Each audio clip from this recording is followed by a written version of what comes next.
Demek SAT bilen milli sertifikattan 3. misallarını görüp çıkmamız bugün.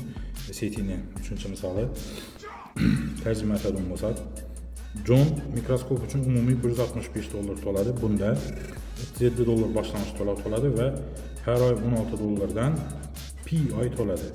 Ushbu vaziyatni qaysi tenglama bilan ifodalasa bo'ladi? Sijobni qaraydigan bo'lsak, yana umumiy $165 dengdan keyin turibdi. Boshlang'ich to'lov sifatida yana plus 37 ve p ay $16dan to'lagan 16 ko'paygan p sijob bo'ladi. Ko'rib turganimizdek, unchalik qiyin bo'lmagan masala. Milliy sertifikatning 3-masalasına kelsak, oltin va kumush qotishmasining massasi 1,6 kilogram.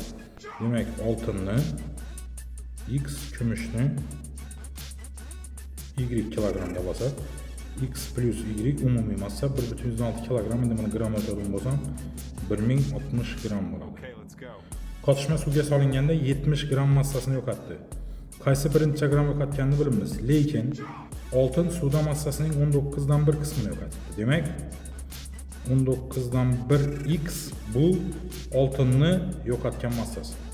Plus kumush esa 10dan 1 qismini yo'qotdi. Demak, 10dan 1 y bu kumushni yo'qotgan massasi. Ikkalasi birgalikda 70 gram bo'ladi.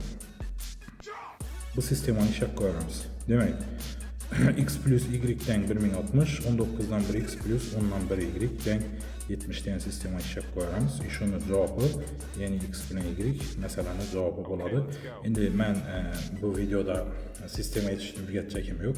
Faqat maqsad SAT bilan milliy sertifikatning masalalarini o'zaro taqqoslagan holda ko'rib chiqish.